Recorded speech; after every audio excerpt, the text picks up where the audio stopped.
एक बार की बात है, देवी जाम्बवंती भगवान श्री कृष्ण के पास आती है और उनसे पूछने लगती है, हे स्वामी, आप नित्य तुलसी को जल देते हैं और देवी रुक्मिणी और सत्यभामा नित्य तुलसी के पास दीपक जलाती है।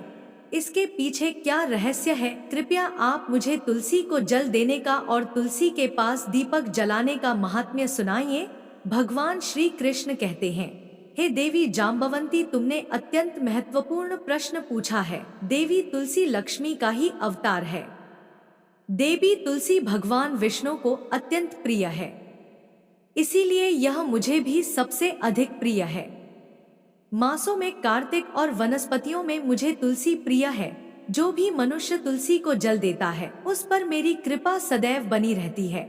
जो भी मुझे तुलसी पत्र डालकर भोग चढ़ाता है मैं उसे प्रेम से स्वीकार करता हूँ। तुलसी पत्र के बिना मैं किसी भी प्रकार का भोग स्वीकार नहीं करता हूँ। हे देवी, अब मैं तुम्हें तुलसी को जल देने का और तुलसी के पास दीपक जलाने का महात्म सुनाता हूँ। इसीलिए तुम इस कथा को ध्यान से सुनो। जो भी स्त्री इस कथा को ध्यान और श्रद्धा भाव से पूरा सुनती है वह सदा सुहागिन रहती है। उसके घर में सुख समृद्धि आती है और दरिद्रता का नाश होता है। देवी जाम्बवंती कहती है, हे स्वामी, मैं इस कथा को ध्यान से पूरा ही सुनूंगी। कृपया आप मुझसे इस कथा कहिए। तब भगवान श्री कृष्ण देवी जाम्बावंती को वह कथा सुनाने लगते हैं। भगवान श्री कृष्ण कहते हैं, हे देवी, पूर्व काल की बात है। मध्य देश में श्याम शर्मा नाम का एक वैश्य अपनी पत्नी के साथ रहा करता था। वैश्य के पास किसी चीज की कोई कमी नहीं थी। ईश्वर की कृपा से उसके पास सब प्रकार के सुख सुविधा ऐश्वर्य थे, किंतु उस वैश्य की कोई संतान नहीं थी, जिस कारण से वह सदैव ही दुखी रहा करता था। उस वैश्य ने संतान प्राप्ति के लिए कई उपाय किए। उसने दान धर्म किए, अनेक प्रकार के वैद्य भी बुलवाए, से नाना प्रकार के उपचार भी किए, किंतु फिर भी उसे कोई संतान नहीं हो रही थी। फिर एक दिन वह वैश्य महामुनि वशिष्ठ जी से मिलने के लिए उनके आश्रम पर जाता है। मुनि वशिष्ठ श्याम शर्मा का स्वागत करते हैं और कुशल मंगल पूछते हैं। तब वह श्याम शर्मा मुनि वशिष्ठ जी से कहता है, हे मुनिवर, मैं अत्यंत दुखी हूं। मेरी कोई संतान नहीं है और संतान के बिना मेरा उद्धार कैसे होगा? मैंने संतान प्राप्ति के लिए अनेक उपाय भी किए, किंतु मुझे संतान नहीं हो रही है।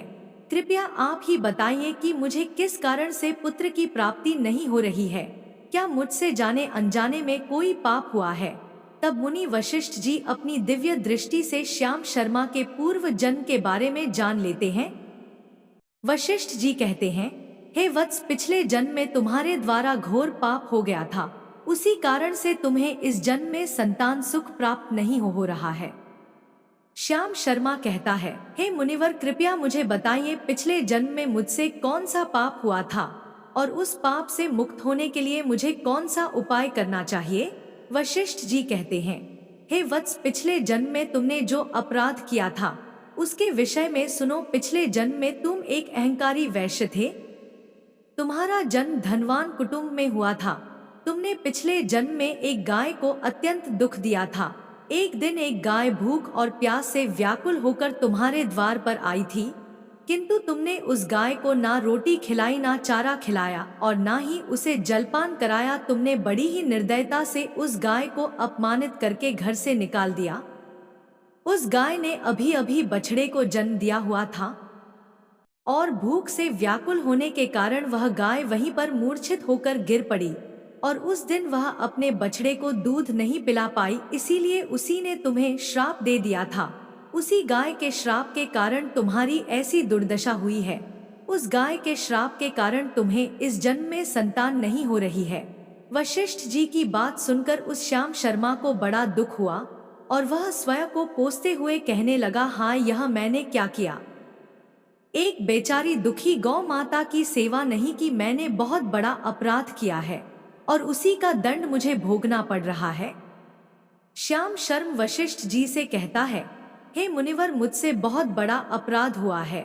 अब मैं इस पाप का प्रायश्चित कैसे करूं? कृपया आप ही मुझे मार्गदर्शन कीजिए। मैंने जो पाप किया है उससे मुक्ति का कोई तो उपाय अवश्य होगा। मैं अपना सब कुछ देकर उस पाप का प्रायश्चित करूंगा। कृपया आप ही कोई उपाय बताइए। मुझे संतान प्राप्ति कैसे हो सकती है? क्योंकि शास्त्र कहते हैं पुत्र के बिना मनुष्य का उद्धार नहीं हो सकता। तब मुनि वशिष्ठ कहते हैं, हे वत्स, इस पाप का एक ही उपाय है। तुम पुत्र प्राप्ति के लिए पुत्र यज्ञ करो। इसी यज्ञ के फल स्वरूप तुम्हें संतान की प्राप्ति होगी।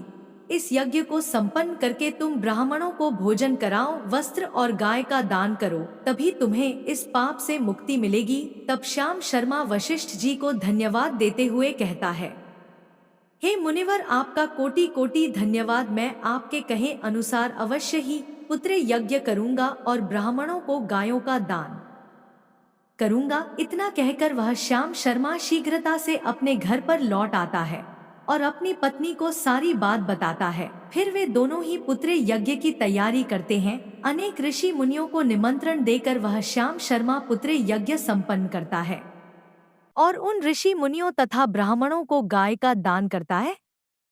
यज्ञ के संपन्न होने के पश्चात यज्ञ की अग्नि से अग्निदेव प्रकट होते हैं और उस श्याम शर्मा से कहते हैं, हे श्याम शर्मा, आज तुम्हारा यज्ञ सफल हुआ है। तुमने पुत्र प्राप्ति के लिए यह यज्ञ किया था, इसीलिए तुम्हें मेरी कृपा से एक पुत्र की प्राप्ति होगी। किंतु तुम्हारे पुत्र की आयु केवल 18 वर्ष की ही होगी और 18 वर्ष समाप्त हो जाने के पश्चात तुम्हारे पुत्र की मृत्यु हो जाएगी। इतना कहकर अग्निदेव अंतर्ध्यान हो जाते हैं। पुत्र यज्ञ करके और अग्निदेव से पुत्र का वरदान प्राप्त करके वह श्याम शर्मा बहुत प्रसन्न तो हुआ, किंतु उसे बड़ा दुख भी हुआ। श्याम शर्मा ने सोचा, पुत्र ना होने से अच्छा है कम आयु वाला पुत्र ही ठीक है। फिर वह पहले की तरह अपने कार्य में लगा रहा। कुछ ही दिनों के पश्चात उसकी पत्नी ने गर्भ धारण किया।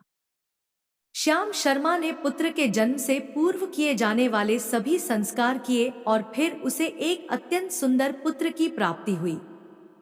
वह बालक बड़ा ही तेजस्वी दिखाई पड़ रहा था। श्याम शर्मा ने पुत्र के जन्म के बाद किए जाने वाले भी सभी संस्कार किए और पुत्र को गुरुकुल में शिक्षा प्रदान की। श्याम शर्मा का पुत्र जैसे जैसे बड़ा होने लगा, श्याम शर्मा को बहुत अधिक चिंता सताने लगी। फिर जब उसका पुत्र 16 वर्ष का हुआ तो श्याम शर्मा की पत्नी ने उससे कहा, है नाथ, अब हमें अपने पुत्र का विवाह कर देना चाहिए।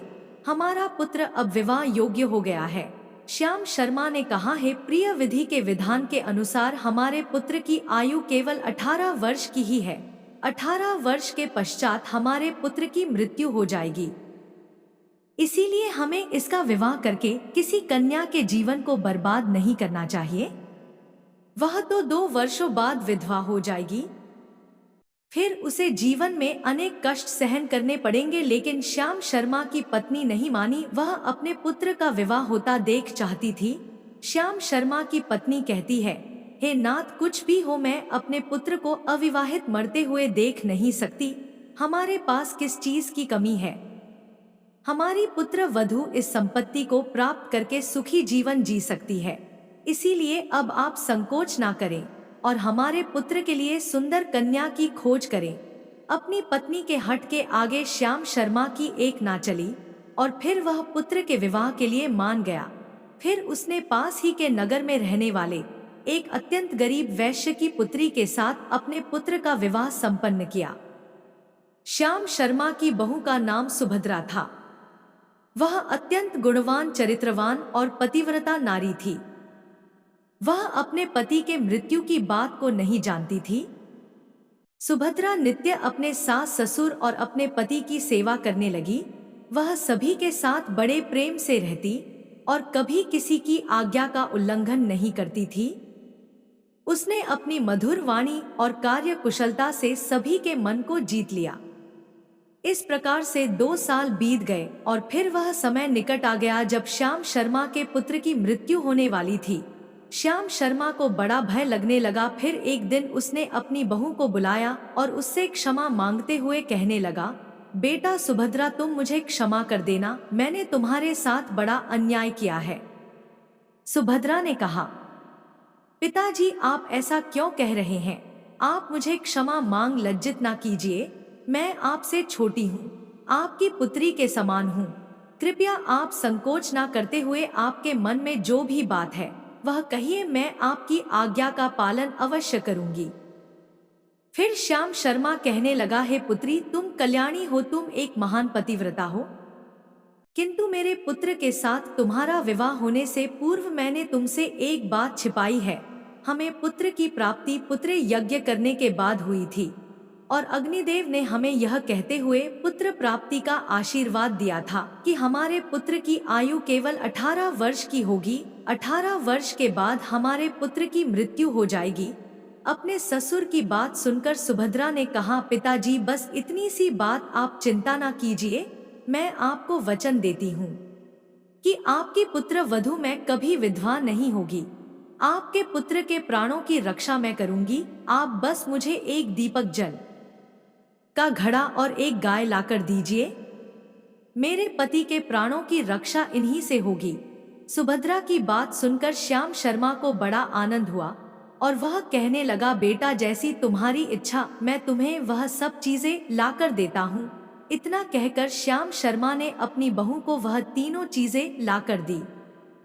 फिर जब वह दिन निकट आ गया जिस दिन सुभद्रा के पति की मृत्यु होने वाली थी, उस दिन सुभद्रा ने सुबह उठते ही तुलसी को जल चढ़ाया और उसे प्रणाम करते हुए तुलसी के पौधे पर एक चुनरी बांध दी और तुलसी माता से प्रार्थना की, है तुलसी माँ, मैं आपको चुनरी चढ़ा रही हूँ, कृपया अब तुम ही मेरे सुहाग की रक्षा करना। फिर सुबह के समय यमराज का एक दूत श्याम शर्मा के पुत्र के प्राण लेने के लिए उसके घर पर आ गया। जैसे ही वह घर में प्रवेश करने लगा तब तुलसी के पौधे ने उसे रोक दिया और कहा, है यमदूत, इस घर में निवास करने वाली स्त्री ने मुझे चुनरी चढ़ाई है और इसीलिए अब इसके सुहाग की रक्षा मैं कर रही हूँ। तुम इसके घर में प्रवेश नहीं कर सकते। इतना कहकर तुलसी ने यमराज के उस दूत को घर में जाने से रोक दिया। वह दूत भयभीत होकर सुभद्रा के पति के प्राण लिए बिना ही यमपुरी लौट गया। यमपुरी में जाकर उसने यमराज से कहा, हे धर्मराज, मैं धरती लोक पर एक पुरुष के प्राण लेने के लिए गया था, किंतु तुलसी के पौधे ने मेरा रास्ता रोका। उस तुलसी के पौधे के कारण मैं घर में प्रवेश नहीं कर पा रहा हूँ। इस बात पर यमराज को बड़ा क्रोध आ गया। फिर उन्होंने अन्य दो दूतों को बुलाया और कहा, है दूतों, तुम अब शाम के समय सुभद्रा के घर पर जाओ। जब तुलसी का पौधा सो रहा होगा तुम उसके पति के प्राण लेकर यमलोक आ जाओ। फिर शाम के समय यमराज के दो दूत सुभद्रा के घर की ओर निकल पड़े। सुभद्रा ने शाम होते ही तुलसी के पास एक दीपक जला दिया और उससे प्रार्थना की, है दीपक, अब तुम ही मेरे पति के प्राणों की रक्षा करो। यम के दूत मेरे पति के प्राण लेने के लिए आ रहे हैं। फिर शाम हो गई, तुलसी का पौधा सो गया और यमराज के दो दूत सुभद्रा के घर के सामने आकर खड़े हो गए और सोचने लगे, अब तो इस मनुष्य के प्राण लेकर ही हम यमपुरी लौटेंगे। जैसे ही यम के दूत सुभद्रा के घर में प्रवेश करने लगे तब तुलसी के पास लगाए हुए दीपक ने उनका रास्ता रोक दिया और कहा, है दूतों, तुम अब इस सुभद्रा के पति के प्राण नहीं ले जा सकते। उस स्त्री ने मुझे प्रज्वलित करके उसके पति के प्राणों की रक्षा करने की प्रार्थना की है, इसीलिए अब मैं उसके पति के प्राणों की रक्षा कर रहा हूँ। इसीलिए तुम आज उसके पति के प्राण नहीं ले जा सकते। तुम यहीं से लौट जाओ, नहीं तो मैं सब कुछ जलाकर भस्म कर दूंगा और मेरी अग्नि में तुम दोनों भी जलकर भस्म हो जाओगे। उस दीपक की बात सुनकर यमराज के दोनों दूत अत्यंत भयभीत हो गए और फिर से लौटकर यमराज के पास चले गए। वहां पर जाकर उन्होंने यमराज को सारा बात सुनाते हुए कहा, हे धर्मराज, आपकी आज्ञा का पालन करते हुए हम दोनों शाम के समय उस पुरुष के प्राण लेने के लिए गए थे, किंतु तुलसी के पास लगाए हुए दीपक ने हमारा रास्ता रोक दिया, इसीलिए हम खाली हाथ ही लौट आए हैं। यह सुनकर यमराज को बड़ा क्रोध आ गया। फिर उन्होंने अन्य 4 दूतों को बुलाया और कहा, है दूतों, अब तुम सुबह उस सुभद्रा के जागने से पहले जाओ और उसके पति के प्राण लेकर आ जाओ। यमराज की आज्ञा पाकर वे यम के दूत सुबह सुभद्रा के घर की तरफ जाने लगे, लेकिन इधर सुभद्रा ने रात को ही घर के दरवाजे के सामने जल से भरा हुआ लोटा रख दिया। और उससे प्रार्थना की, हे जल देवता, अब आप ही मेरे पति की रक्षा कीजिए। यम के 2 दूत मेरे पति के प्राण लेने के लिए आ रहे हैं। अब आप ही मेरे सुहाग की रक्षा कर सकते हैं। इतना कहकर वह सुभद्रा सोने के लिए चली गई। इधर यम के दूत सुबह सुभद्रा के जागने से पहले ही उसके घर पर पहुंच गए।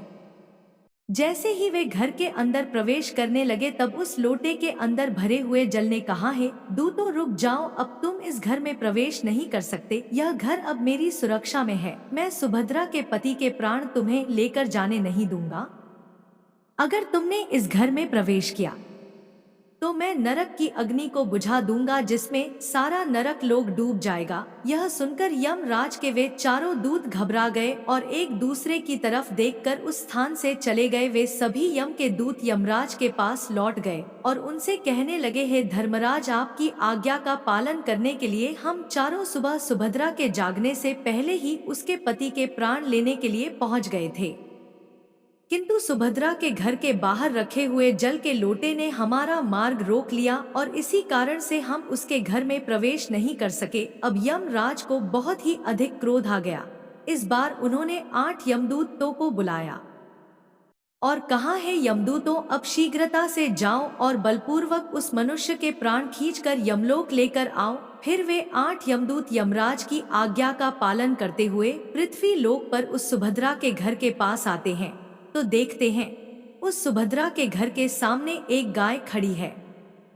सुभद्रा ने यमदूतों के आने से पहले ही अपने घर के सामने गाय को बांध दिया था और गौ माता से विनती की थी, हे गौ माता, आज यमदूत मेरे पति के प्राण लेने के लिए आ रहे हैं।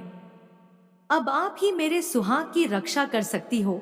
हे गौ माता, मैं आपकी शरण में आई हूँ, कृपया मुझे विधवा होने से बचा लीजिए।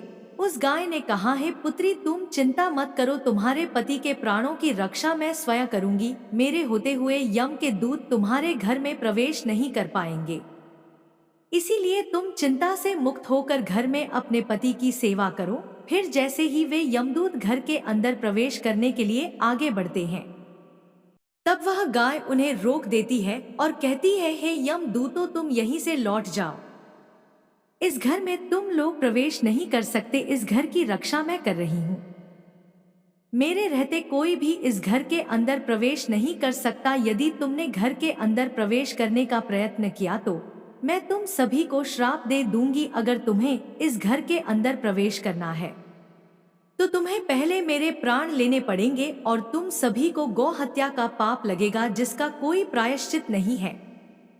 वहां पर उपस्थित सभी यमदूत गाय के द्वारा श्राप देने की बात सुनकर भयभीत हो गए। वे जानते थे कि गाय के द्वारा दिए गए श्राप से कोई मुक्त नहीं कर सकता और गौ हत्या तो संसार का सबसे जघन्य अपराध और महापाप है, जिसका कोई प्रायश्चित भी नहीं है। इसीलिए वे सभी वहां से लौटकर यमराज के पास चले गए। यमपुरी जाकर उन यमदूतों ने यमराज को सारा वृतांत सुनाते हुए कहा, है धर्मराज, उस सुभद्रा के पति के प्राणों की रक्षा एक गाय कर रही है। उस गाय ने हमें श्राप देने की बात कही, इसीलिए हम सभी भयभीत होकर वापस लौट आए हैं। हमें गाय का सामना करने की शक्ति नहीं है। उन यमदूतों की बात सुनकर यमराज गुस्सा से आग बबूला हो गए और स्वयं भैंसे पर सवार होकर पृथ्वी लोक की ओर निकल पड़े। यमराज अपने भैंसे पर सवार होकर उस सुभद्रा के घर के पास चले आते हैं। यमराज को अपने घर के सामने खड़ा हुआ देखकर सुभद्रा भयभीत हो जाती है और जल्दी से आकर यमराज के चरण स्पर्श करके उन्हें नमस्कार करती है और उनकी स्तुति करने लगती है। हे सूर्य तन्य यमराज, आप तो तीनों लोकों के प्राणियों पर कृपा करने वाले महान देवता है। इस संसार के समस्त प्राणियों के पाप और पुण्य का लेखा जोखा आप अपने पास रखते हैं। हे न्याय के देव धर्मराज, मैं सत्य धर्म का पालन करने वाली पतिव्रता स्त्री हूँ। मैं आपको बारंबार नमस्कार करती हूँ, कृपया मुझे आशीर्वाद दीजिए। सुभद्रा के स्तुति से यमराज अत्यंत प्रसन्न होते हैं और उसे अनजाने में ही सदा सुहागिन रहो ऐसा कहकर आशीर्वाद देते हैं।